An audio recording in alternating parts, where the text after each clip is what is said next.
On her way to a meeting, she saw her husband, who had said he'd stay home, entering a restaurant alone. Her heart raced. On instinct, she decided to follow him and froze at what she saw. The air in Seattle was sharp with the damp chill of early spring, but it wasn't the weather that sent a shiver through Nikolai's core. It was the sight across the bustling street. Edward, her husband, the man who just that morning had pressed a sleepy kiss to her forehead and mumbled something about a full day of remote work, buried in spreadsheets and the couple's financial loose ends. He'd said he wouldn't even bother changing out of his sweatpants. Yet there he was in the heart of downtown, dressed in his sharpest navy slacks and a crisp white button-up she'd ironed for him 2 nights ago. He didn't look like someone tackling bank errands. He looked like a man with a purpose, a destination that didn't include her. A honk from the car behind her Uber snapped her back to reality. The meeting.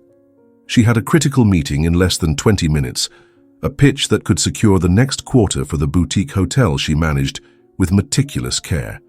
For 12 years, Nikolai's life had been a calculated equation of logic and planning. She was the rock, the anchor, not just at work, but at home. She balanced the budget, remembered birthdays, planned their vacations. Edward, with his dreamy, laid-back charm, always called her his compass. But where was he navigating now without her? He crossed the street, glancing around with a haste that bordered on paranoia, phone pressed to his ear. It wasn't the stride of someone heading to a bank or a DMV.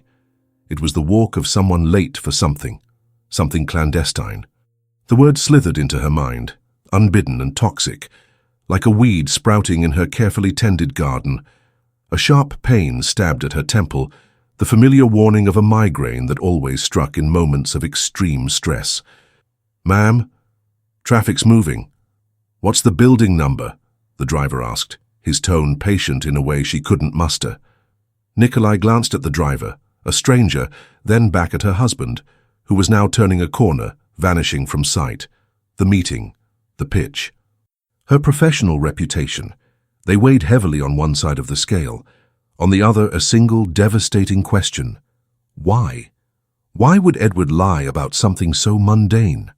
What was around that corner that mattered more than the trust they'd built over years? She thought back to the past few months. Edward had been more distant, yes. He'd come home later from work, citing new, demanding projects. He spent more time on his phone, smiling at the screen, and when she asked, he'd shrug it off. Just the guy's group chat, babe, dumb stuff. She'd chosen to believe him. Chosen to believe because the alternative was too terrifying. The alternative was admitting that the ground beneath her feet might not be as solid as she thought. At 36, after a life of hard-won battles and hard-earned stability, the idea of a crack in her marriage was an earthquake she wasn't ready for. The image of him, hurried and furtive, wouldn't leave her. This wasn't the Edward she knew. Her Edward was predictable, almost routine in his habits. He hated downtown Seattle, complained about the traffic, the noise, the hipster crowds, said it was chaos he didn't need. Yet there he was, diving into that chaos willingly. A wave of nausea hit her. The meeting, the hotel, the pitch. They all felt trivial, insignificant. There was a truth she needed to uncover. A wound that, if it existed, had to be exposed, no matter how painful. Her gut, that primal voice she'd ignored for too long in favor of reason, screamed at her. For the first time in years, Nikolai listened. She leaned forward, her voice steadier than she felt. "Sorry, sir, I need to stop here. Something came up. I'm not going to the meeting." The driver shot her a surprised look in the rearview mirror, but complied. As soon as the car pulled over, Nikolai paid through the app, grabbed her purse and stepped out, her heart pounding against her ribs. The chilly breeze felt like an ally, a jolt of clarity keeping her upright. She strode toward the corner where Edward had disappeared. Each step was a gamble against the happiness she thought she had. Each step brought her closer to a truth that could shatter everything. But turning back wasn't an option. She needed to know. Needed to see with her own eyes what was so important, that her husband would lie and slink through the streets like a stranger in his own life. Whatever awaited her around that corner, she'd face it. Alone. Nikolai's hand shook slightly as she pulled her phone from her purse. The screen glowed with a missed call from her boss, but her mind was miles away, On the corner she'd just turned. With as much composure as she could muster, she dialed him. "Mark, it's me. I'm so sorry, I know it's last minute, but I can't make the meeting. My migraine's hitting hard, I'm seeing spots." It was half true. The pain in her head was real, pulsing in time with her anxiety, but its cause wasn't physical. It was betrayal. On the other end, Mark was understanding, as always. He wished her well and told her not to worry. Hanging up, Nikolai felt a chill. Was lying really this easy? For Edward, it seemed to be. She quickened her pace, her heels clicking on the sidewalk like a countdown. The fear of losing sight of him drove her forward. Then she spotted him. Edward wasn't far. He'd stopped outside a sleek new coffee shop, all glass and dark wood, called Bean and Verse. It looked out of place on the older, grittier street, too polished for the neighborhood. It wasn't Edward's kind of spot. He preferred dive bars with cheap beer and greasy wings, another piece of the puzzle that didn't fit. He paused at the door, glanced at his phone and stepped inside. Nikolai acted on instinct. She crossed the street, her heart racing, and positioned herself behind a concrete pillar across from the shop, giving her a clear view through the large windows. The place was bright and airy, filled with couples chatting softly and tech workers hunched over laptops. And there was Edward, shrugging off his jacket, his eyes scanning the room with an eagerness she hadn't seen in him in years. Then a figure rose from a table near the back, almost out of sight from the street, but perfectly visible from Nikolai's angle. A woman, brunette, her hair cut in a sleek bob that swayed with her movements. She looked no older than 25, dressed in a soft grey sweater that hugged her figure. She smiled at Edward, a smile that wasn't just welcoming. It was possessive, intimate, a smile that said, "You're finally here." Nikolai stopped breathing. The air in her lungs turned to stone. Edward walked to the table, and instead of a handshake or a casual wave, leaned in and kissed her cheek, lingering a second too long. His hand rested briefly at the small of her back. It was a small gesture, barely noticeable to anyone else, but to Nikolai, it was a scream. She watched, frozen, as he sat down. Their conversation flowed effortlessly. He gestured animatedly, smiling in that open, charming way she thought he saved just for her in their early days. The woman laughed, touching his arm now and then, her head tilted in a way that screamed flirtation. They looked like a couple in the throes of new love, where the rest of the world fades away. The waiter approached, and they ordered 2 coffees and a slice of cheesecake with 2 forks. The cheesecake. That hit Nikolai like a punch. Edward was diabetic. Controlled, but diabetic. For years she'd monitored his sugar, cooked special meals, reminded him of his meds. And there he was, about to share a sugar bomb with a stranger as if it didn't matter. The lie wasn't just to her, it was to himself. The scene played out like a silent, cruel movie. She saw the woman's hand slide across the table to find Edward's. He didn't pull away. Instead, he laced his fingers with hers. Then, with his other hand, he brushed her cheek, his thumb tracing soft circles. It was a tender gesture, one that belonged to Nikolai. It was what he did on lazy Sunday mornings, when they woke up with nowhere to be. Seeing it given to someone else felt like a limb being torn off without anesthesia. The pain in Nikolai's temple sharpened, a throbbing spike that blurred the world. The cars, the pedestrians, the hum of the city, all faded into a haze. The only thing in focus was that table, that blatant betrayal. The man she loved, her partner for life, was living another life, one where she was just an inconvenience, a routine to escape. The image of him smiling at the brunette, their fingers entwined, seared into her vision. The shock gave way to a chilling clarity. The ice around Nikolai's heart began to crack, replaced by a burning rage. Every touch, every smile between Edward and the woman was a shovel of dirt on their 10-year marriage. She stood motionless, watching until he said something to the brunette, stood and headed for the door, alone. He slipped on a pair of aviator sunglasses, ones she'd never seen him wear, and pulled a cigarette from his pocket. That was the final straw. Edward didn't smoke. He loathed cigarettes, a hatred rooted in losing his father to lung cancer. He'd always said the smell brought back memories of hospital rooms. Yet there he was, about to light one like it was second nature. This man at the coffee shop door wasn't just a cheating husband. He was a stranger playing a role she didn't recognize. Rage overpowered pain. Nikolai didn't think. She acted. She crossed the street in long, determined strides, ignoring the red pedestrian signal and the blare of a taxi's horn. She stopped a step away from him, just as he raised the lighter to the cigarette. "Edward!" Her voice was sharper than she intended. He flinched, a flash of panic he tried to hide, but she saw it. The lighter slipped from his hand, clattering on the pavement. He turned to her, and through the dark lenses she felt his shock.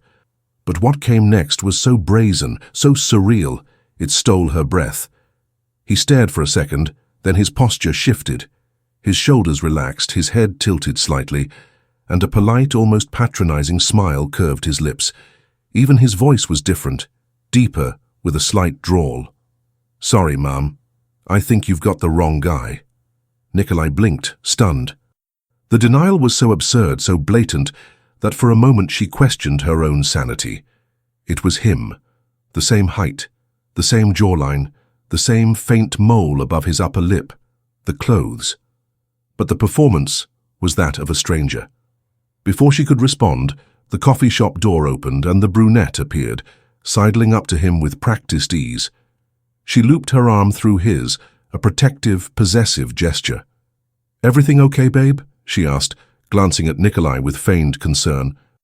Then, turning to her, she said, her voice syrupy and sharp, "I'm Sarah, this is Ryan, my boyfriend. I think you're mistaking him for someone else."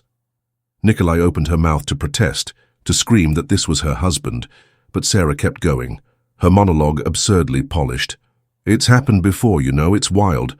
We joke that he must have a doppelganger running around Seattle like something out of a soap opera. You're not the first to get confused." She let out a tinkling laugh as if sharing an inside joke. "Now, if you'll excuse us, come on, Ryan, we're running late." Sarah tugged him gently, and he, Ryan, went along, throwing Nikolai a final glance over his shoulder, a mix of apology and warning. They walked away, leaving her standing there dumbfounded. The audacity, the gall. It was so perfectly executed that a seed of doubt sprouted in her shock. Could it be? A doppelganger so identical? A man who ate sweets without care, who smoked, who went by Ryan? "That's not the husband I know," a voice whispered. The doubt lasted a second, but it was enough to unsteady her. Then she remembered something. Her uniform. She was still wearing the blazer with the hotel's logo embroidered on it. Making a scene here, being seen as a jealous, unhinged woman, could cost her professionally. Public humiliation would be the cherry on top of her personal devastation. Swallowing the bile rising in her throat, she straightened up. She turned and walked the other way, pretending to the world that she'd bought their ridiculous act. But as soon as she rounded the corner out of sight, she stopped and leaned against the cold brick of a building, her body trembling. Confusion and fury battled within her. She pulled out her phone with shaking fingers and dialed Edward's number. The one she knew by heart. It rang once, twice, 3 times, then went to voicemail. His cheerful, familiar voice mocked her. "Hey, you've reached Edward. Leave a message and I'll call you back." She tried again. And again. Same result. Voicemail. The performance, the lies, the brunette's complicity, it all clicked. This wasn't a doppelganger. It was him, and he was willing to go to any lengths to protect his double life. That act at the coffee shop wasn't improvised. It was rehearsed. A cold calculation replaced the shock. She wouldn't go home and cry. She wouldn't fall apart. She'd go home and plan. This wasn't just a broken heart anymore. It was a war. And if Edward thought he could mock her intelligence like that, he was about to learn how wrong he was. Nikolai tucked her phone away, adjusted her blazer, and headed for a cab. The apartment door closed behind Nikolai with a soft click, a sound that clashed with the storm raging inside her. The quiet of their home, once a sanctuary, now felt like an accomplice, thick with deception. For a moment she stood in the entryway, purse still slung over her shoulder, breathing in the air of a place that suddenly reeked of betrayal. The image of Ryan, with his forced voice and forbidden cigarette, haunted her. The doubt, that poisonous seed planted by their boldness, still tried to take root. She needed proof, something tangible to crush any lingering uncertainty. Her feet carried her almost on their own to their bedroom. Their bed was unmade, just as she'd left it in the morning rush. His scent lingered on the pillow. With her heart pounding a dull, painful rhythm, she opened his side of the closet. Her eyes scanned the hangers methodically. Dress shirts, tees, polos. She searched for the white button-up, the one that brought out his eyes, the one she'd ironed so carefully. It wasn't there. Her stomach twisted. She crouched, her fingers rummaging through the lower shelf where he kept his folded pants. The navy slacks, his go-to for casual but put-together occasions, as he called them. Gone. It was a verdict. If a shred of doubt remained, it vanished in that moment. The absence of those clothes was a silent confession. He wasn't a doppelganger. He was Edward, and he was a liar, a cynical, meticulous liar. A wave of fury surged through her, so intense she had to grip the closet door to stay upright. She wanted to rip his clothes from the hangers, toss them out the window, burn every trace of him from this home. But then she saw Ryan's condescending smile and Sarah's triumphant smirk. They'd treated her like a fool, a lunatic. The worst thing she could do now was act like one. No, she wouldn't give them that satisfaction. Her anger hardened into a resolve as cold as steel. She had to play along, had to be the best actress alive. And she had to plan every move with the intelligence they'd so blatantly mocked. 3 hours passed, 3 hours in which Nikolai took a long shower, changed into comfortable clothes, brewed a strong coffee, and sat at the kitchen table, forcing a calm she didn't feel. She rehearsed her expression in the window's reflection. Tired, a touch of concern, but no suspicion. When she heard the key in the door, her body tensed, but her face stayed composed. Edward walked in, and he was a masterpiece of deception. He wore an old Seahawks tee and sweatpants, his hair freshly trimmed, the sides neatly buzzed. He looked like a man who'd spent the day at home, battling domestic woes, a picture of studied innocence. "Hey, babe," he said, his voice weary. He leaned in for a kiss, but Nikolai turned her head slightly, letting it land on her cheek.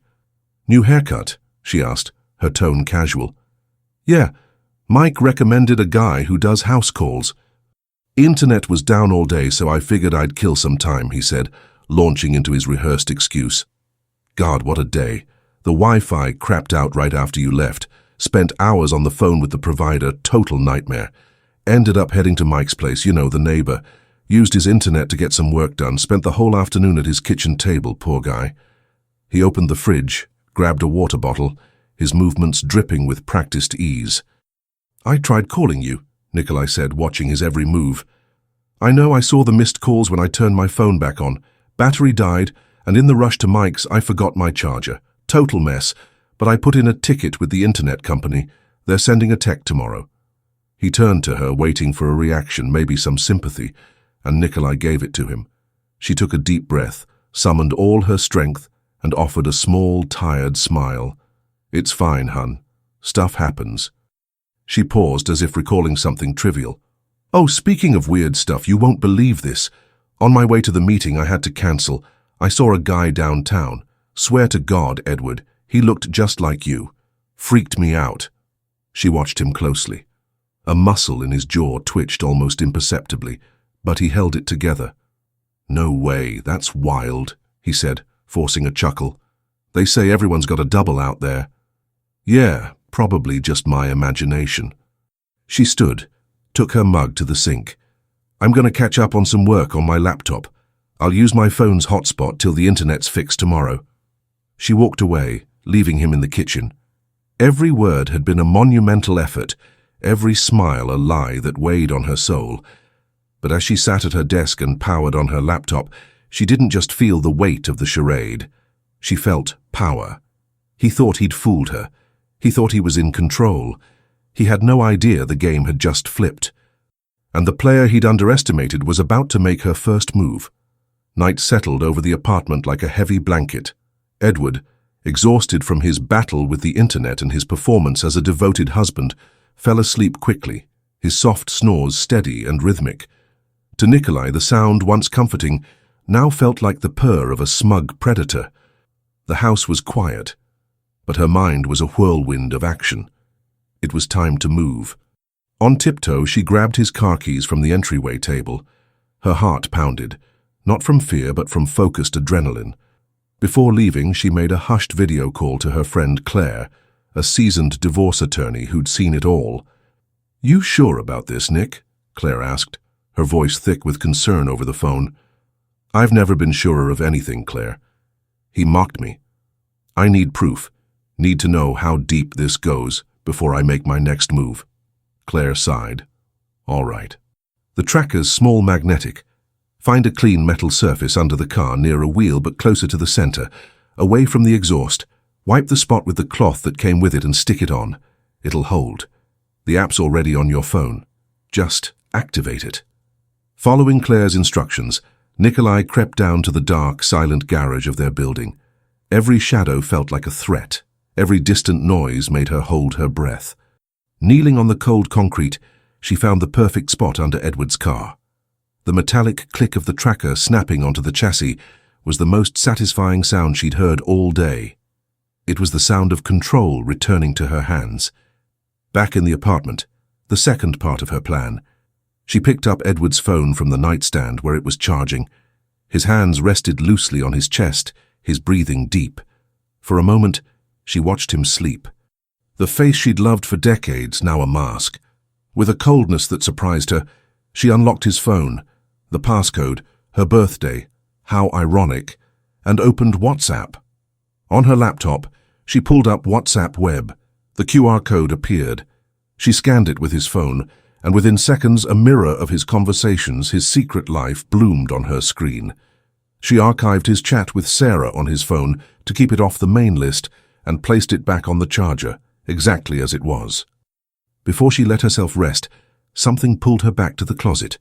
She opened his side again, and there they were, the navy slacks neatly folded, the white button-up hanging pristine on its hanger, as if they'd never left. She lifted the shirt's collar to her nose. The scent was there. Not his everyday cologne, but a woodsy, intense one he saved for special occasions. That night, Nikolai didn't sleep. Lying next to the man who'd become a stranger, she feigned peaceful slumber while on her phone's small screen, the tracker app showed a steady blue dot in the garage. She didn't need to check it. The real action was on her laptop, left open on her desk. The days that followed were a masterclass in self-control.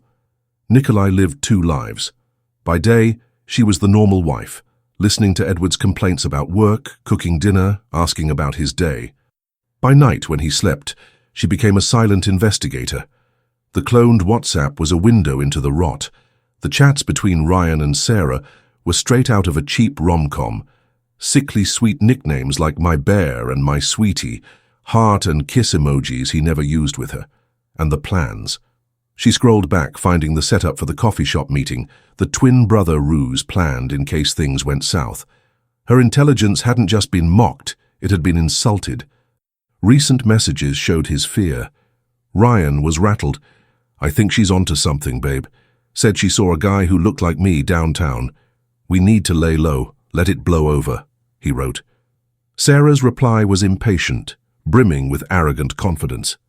"Chill, Bear, she's clueless, bought the twin story. You said she'd never suspect. I'm dying to see you. We need to meet." He urged caution, said it was risky. But her persistence wore him down. And finally, after days of back and forth, he caved. Nikolai saw the message come through in real time, her heart icing over. "Fine, you win, my stubborn sweetie," Edward wrote. 2 weeks from now. That new Italian place you wanted to try. I'll say it's a work dinner with the board. It'll be our special night, I promise." The message included details, the time, the restaurant, a suggestion that she wear the red dress he loved. He was planning a romantic date with his mistress, using the same tactics he'd once used to woo her. Nikolai closed the laptop. 2 weeks. She had 2 weeks. Not to grieve or despair, but to prepare, to organize her finances, consult her attorney, plan her own grand entrance. Their special night was set, but they didn't know the real director of that show, the one holding the final script, would be her. The next 2 weeks were the longest, most suffocating of Nikolai's life. Edward, spooked by the close call, became the picture-perfect husband. He worked from home, avoiding unnecessary outings. He woke early to make her breakfast. Fresh fruit, toasted bagels. At night, he Googled recipes, cooked elaborate dinners, asked if she liked the seasoning. He showered her with compliments, told her he loved her, how much she meant to him. Each gesture was poison, each "I love you," a knife twisting deeper. Nikolai felt a physical revulsion she had to swallow, along with his home-cooked meals. But she became a flawless actress. She smiled, thanked him, returned his compliments, said she loved having him around more, missed his attention. Inside, she counted the days, hours, minutes. While he played the doting husband, she, in stolen moments and sleepless nights, prepared the final act. Daily calls with Claire, her attorney, covered everything. Joint accounts were audited, assets listed, divorce papers were drafted, awaiting only a signature. The day of the date arrived, a Thursday. That morning, Edward kissed her and said with a regretful air, "Babe, I've got to work late tonight. The board scheduled a last-minute dinner to close a project. Boring stuff, but it's got to be done." Nikolai, who'd known about the dinner for 2 weeks, nodded, her face twisted in feigned pain. "It's okay, my migraine's killing me anyway. I'm going to take something strong, work from home, and crash early." The relief on his face was subtle, but she caught it. He thought the coast was clear. At 7, he got ready, dabbing on the special occasion cologne, the scent of betrayal. She was already home, complaining about her headache. He kissed her forehead, told her to take care and call if she needed him. The moment the door closed, her migraine vanished. She didn't dress to seduce or compete. She dressed for battle. A sleek black dress, elegant and understated. A bold red lipstick, a war cry. Her hair, instead of loose, was pulled into a tight, commanding bun. She wasn't the betrayed wife. She was the judge. Nikolai arrived at the Italian restaurant 20 minutes early. It was upscale, with candlelight and soft jazz. She asked the hostess for a discreet table in the corner, claiming she was meeting someone and wanted privacy. From her spot, she had a clear view of the entrance and the main dining area. She ordered a glass of Cabernet and waited. Soon they walked in. Edward, ever the charmer, held the door for Sarah, who wore a vibrant red dress just as he'd requested. They smiled, conspirators, and were led to a romantic table in the center of the room. He pulled out her chair, looked at her with an adoration Nikolai hadn't seen directed at her in a decade. With a calm she didn't know she possessed, Nikolai pulled out her phone. Watching them from afar, she dialed Edward's number. At their table, she saw his phone light up. He glanced at it, frowned in annoyance, and declined the call. The confirmation, if she needed more, was right there, raw and undeniable. Then she sent a text, the final nail. "Hon, sorry to bug you. Can't find the strong migraine meds. Where'd you put them? It's brutal." She watched. He picked up his phone again, typing quickly. Her phone buzzed. His message read, "Second drawer on my side of the bed behind the watch box. Take 2 and rest. Love you." Nikolai read it, a faint, almost imperceptible smile on her lips. Her heart no longer ached. The anguish had hardened into icy resolve. No emotion, just fact. She watched them order appetizers, share bread, clink their Prosecco glasses. The scene was a nauseating parody of the life she thought she had. The agony and disgust became unbearable. There was nothing left to see, nothing more to confirm. It was time to end the show. She signaled the waiter, paid her bill with her card, and left a generous tip. No loose ends, no unnecessary drama with the restaurant. Everything had to be clean, precise, surgical. She grabbed her purse, feeling the reassuring weight of the manila envelope inside. Then she stood. The movement was slow, deliberate. She smoothed her black dress, feeling the fabric like armor against her skin. Purse in hand, spine straight, she walked toward them. The walk across the dining room felt like an eternity. Other patrons, lost in their own conversations, barely noticed her. But for Nikolai, each step carried the weight of 25 years of memories, love, and lies. She could feel Edward's gaze before he recognized her. He probably saw her as just another diner passing by. Then she stopped, right beside their table. Sarah's smile froze. Confusion swept over her face. Edward looked up, and the color drained from his face. His eyes widened in sheer terror. his mouth parted, wordless. He glanced from Nicolai to Sarah and back like a trapped animal. Nicolai didn't give him a chance to spin another lie. Without a word, she opened her purse and pulled out the manila envelope. The sound of it sliding across the white linen tablecloth was the only noise in their small, shocked universe. Inside, visible, were the divorce papers and printed notices of the frozen joint accounts, an action her attorney had timed for that exact moment. She pushed the envelope to the center of the table, between his bruschetta and her wine glass. Then she locked eyes with Edward, the man she'd once loved, and a calm, almost amused smile curved her lips. Her voice was steady, clear, cutting, without a hint of tremor. "Sign it, or give it to your twin brother." The silence that followed was deafening. Edward's jaw worked, but no sound came out. Sarah stared from the envelope to Nicolai, her earlier arrogance shattered, replaced by stunned panic. Nicolai didn't wait for a reply. There was nothing left to say. Her role here was done. She gave them one last look, a look devoid of pain or anger, only cold finality. Then she turned and walked away. Each step from that table was a step toward herself. She didn't look back. Didn't need to. She could feel the stares of the restaurant on her, the ripple of shock she left behind. But she kept walking, head high, past the stunned hostess, through the glass doors and into the cool night air, leaving the two of them, frozen and ruined, at the center of their stage of lies. The night air was a balm on Nicolai's face. She breathed deeply, the oxygen filling her lungs like it was the first time in weeks. The restaurant door closed behind her, muffling the growing buzz of shock inside. She didn't hurry.